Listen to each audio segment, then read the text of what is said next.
Guys দেখতেই পাচ্ছেন এই মুহূর্তে কিন্তু জামাতের আমির শরীফুল ইসলামকে গণধোলাই দিচ্ছে জনগণ। ইতিমধ্যে আপনারা সেটা দেখতেই পাচ্ছেন। ব্রেকিং নিউজ, বিএনপির সাথে ঝামেলা বাঁধিয়ে গণধোলাই খেলেন জামায়াতের আমির শরীফুল ইসলাম। এমন একটি নিউজ বর্তমান বাংলাদেশের সোশ্যাল মিডিয়াতে ভাইরাল হয়ে ছড়িয়ে পড়েছে। এটা কি সত্যি নাকি গুজব, তা নিয়ে থাকতেছে আজকের ভিডিওতে বিস্তারিত। জামাত ইসলাম একটি ধর্মান্ধ, একটি উগ্রপন্থী দল। তারা ধর্মকে নিয়ে ব্যবসা করতে চায়। তারা বড় বড় কথা বলেন, ইসলামের নাম নিয়ে, ধর্মের নাম নিয়ে যারা মানুষকে বিভ্রান্ত করেছেন 70 সনে 71 সনে। মূল কবি রিজভির পর লিডার হাফিজ এবার জামাতকে ধোলাই করলেন। আসসালামু আলাইকুম। জামাতের কর্মীদের জন্য খুবই একটা বড় ধরনের দুঃসংবাদ আছে। প্রথম উইকেটের পতন হয়ে গেছে বিএনপির হাতে, বা বিএনপির উপরে দায়টা চাপাচ্ছে জামাত। একসময়ের এই দুই মিত্র ক্ষমতাকে কেন্দ্র করে এখন সর্বোচ্চ রাজনৈতিক শত্রুতে পরিণত হয়েছে। একে অন্যকে নানানভাবে টার্গেট করে কথা বলছে। রাজনীতির মাঠে দুই দলই এখন উত্তাপ ছড়াচ্ছে এবং বাংলাদেশের বিভিন্ন জায়গায় টুকিটাইকে অনেক ঘটনা আসছে। সম্মানিত দর্শক মণ্ডলী, ইতিমধ্যে আপনারা দেখেছেন জামাত এবং বিএনপির সংঘর্ষে জামাতের একজন কর্মী নিহত হয়েছেন এবং তিনি কোন কারণে নিহত হয়েছেন এবং তারা কোন কারণে সংঘর্ষ করেছেন সে বিষয় নিয়ে আজকের এই ভিডিওটি সাজানো হয়েছে এবং আজকের এই ভিডিওটি শেষ পর্যন্ত দেখলে আশা করি বুঝতে পারবেন। তো চলুন দর্শক, বিস্তারিত ভিডিওতে একে একে দেখে আসি। আর অবশ্যই ভিডিওটি শেষ পর্যন্ত দেখে আপনাদের ব্যক্তিগত মতামত অবশ্যই কমেন্ট সেকশনে জানিয়ে দেবেন।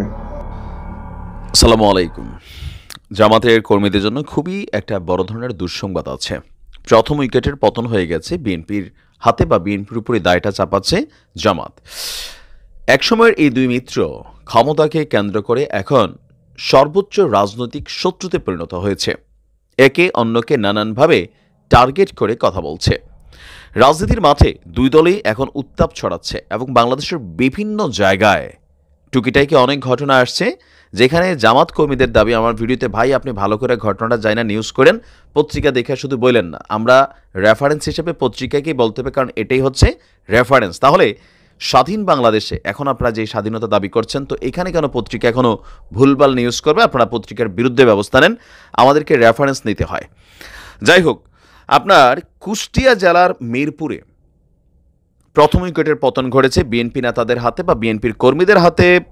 দলীয় কর্মী খোকন মোল্লা নিহত হয়েছেন এবং ৩৫ জন আহত হয়েছেন। আর এই ঘটনায় জাসদ থেকে আগত ৯০ বিএনপি নামধারী সন্ত্রাসীদের দায়ী করেছে বাংলাদেশ জামায়াত ইসলামী। আর এই ঘটনায় জড়িতদেরকে দৃষ্টান্তমূলক শাস্তিরও দাবি জানিয়েছে জামাত। আপনার সংবাদ মাধ্যমে পাঠানো এক বিবৃতিতে জামায়াতে ইসলামের সেক্রেটারি অধ্যাপক মিয়া গোলাম পরোয়ার তিনি বলছেন, কুষ্টিয়া জেলার মিরপুরে ফেসিবাদের দোসর জাসদ থেকে আগত ৯০ বিএনপি নামধারী সন্ত্রাসীদের হামলায় জামায়াতে ইসলামের কর্মী খোকন মোল্লা নিহত হয়েছেন এবং ৩৫ জন নেতাকর্মী গুরুতরভাবে তারা আহত হয়েছেন। হত্যাকাণ্ডের ঘটনায় নিন্দা এবং প্রতিবাদ জানিয়ে জামাত বলছেন যে, এই সেক্রেটারির বক্তব্য, আমি নিহত খোকন মোল্লার আত্মার মাগফিরাত কামনা করছি এবং তার পরিবারের প্রতি গভীর সমবেদনা জানাচ্ছি। একটি স্কুলের পরিচালনা কমিটি গঠনকে কেন্দ্র করে আমি নিউজটা দিয়েছিলাম যে দুই দলের মধ্যে বিশাল একটা সেখানে কিন্তু সংঘর্ষ ঘটেছিল। আর এই সংঘর্ষেই আপনার দিন শেষে একজন হাসপাতালে মারা গেল। আর তিনি বলছেন যে কুষ্টিয়া জেলার মিরপুরে হামলার ঘটনায় আপনার ৯০ বিএনপি নামধারী সন্ত্রাসী খুনিদের দ্রুত গ্রেপ্তার করে আইনের আওতায় এনে দৃষ্টান্তমূলক শাস্তি প্রদান করতে সরকারের প্রতি আহ্বান জানিয়েছেন। এখন ৯০ বিএনপি নামধারী বা পুরানা বিএনপি নামধারী বিষয়টা ওই জায়গায় কানেক্ট না। বিএনপির সাথে সংঘর্ষে যে জামায়াত কর্মী নিহত হয়েছেন, জেনারেল সেক্রেটারির সোজা বক্তব্য যে আপনার এখন জাসদের লোক বিএনপিতে ইন করছে। তো বিএনপিতে কিভাবে ইন করছে, বিএনপি কেন ইন করার সুযোগ দিচ্ছে?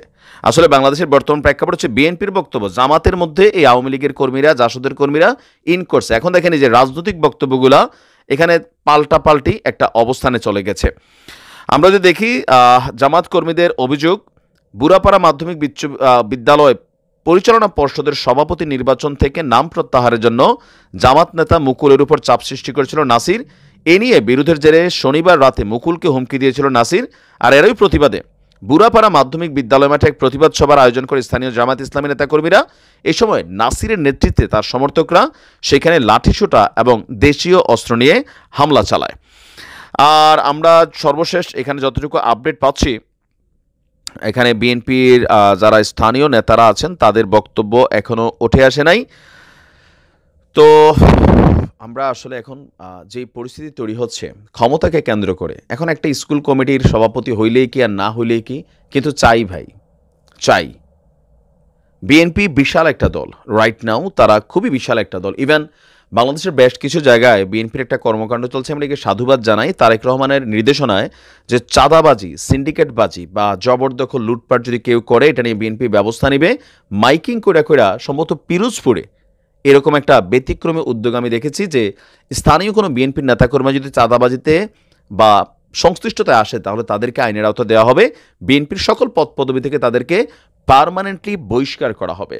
তারপরেও এত বড় দল, দীর্ঘদিন যাবৎ তারা ক্ষমতার বাহিরে ছিল, তো লোকাল একদম রুট লেভেলে কিছু নেতাকর্মী কিন্তু আসলে দলীয় হাইকমান্ডের এই নির্দেশনাগুলোকে আসলে মানছেন না, যার কারণে বিভিন্ন জায়গায় বিভিন্ন ধরনের অপ্রীতিকর ঘটনা ঘটছে। বিএনপির বরাবরই অভিযোগ বিভিন্ন জায়গায় জামাতের সাথে আওয়ামী লীগের একটা সংমিশ্রণ ঘটছে, আবার জামাতের অভিযোগ বিএনপির সাথে নব্য জাসদ বা আওয়ামী লীগের নেতাকর্মীদেরও আপনার একটা সংমিশ্রণ ঘটছে, যার কারণে বিএনপির একটা সিদ্ধান্ত ছিল যেন দলের মধ্যে নতুন করে কাউকে আপনার কানেক্ট করা না হয় বা জায়গা দেওয়া না হয়, কমিটিতে নিয়োগ দেওয়া না হয়। এখন এগুলা আসলে কন্ট্রোলিং করা ক্ষমতা ছাড়া খুবই কঠিন কাজ, কারণ এই যে গ্রাম পর্যায়ের বা বিভিন্ন জায়গায় লুটপাট শ্রেণী আছেন, বিভিন্ন জায়গায় সংঘর্ষে জড়িয়ে যাচ্ছেন, মানে হত্যা আর বিভিন্ন কর্মকাণ্ডে জড়িত হচ্ছেন, তাদেরকে বিএনপির রাষ্ট্র ক্ষমতায় না গেলে আসলে সবাইকে কন্ট্রোল করতে পারবে না, চেইন অফ কমান্ডটাকে এস্টাবলিশ করা যাচ্ছে না। এখন আমরা বাংলাদেশে এই প্রেক্ষাপটে এরকম ঘটনা দেখতে চাই না, কিন্তু ঘটছে। প্রতিকার কি হবে? মামলা হবে, অনেকগুলা মানুষ মামলাতে যারা অপরাধী তারা অনেকে পার পেয়ে যাবে, নিরীহ মানুষ কানেক্ট হয়ে যাবে। দুই দলের মধ্যে কোন দল হবে এইটার প্রতিক্রিয়ায় আবার হয়তো আরেকটা মানুষের জীবন ঝরে যাবে। এগুলো থেকে আসলে কবে মুক্তি হবে? সম্মানিত দর্শক মণ্ডলী, আশা করি সম্পূর্ণ ভিডিওটি দেখলেন এবং আজকের এই ভিডিও সম্বন্ধে আপনাদের ব্যক্তিগত মতামত অবশ্যই কমেন্ট সেকশনে জানিয়ে দিবেন।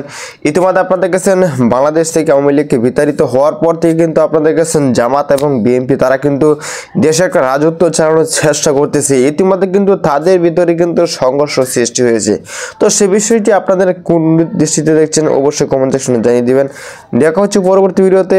আসসালামু আলাইকুম।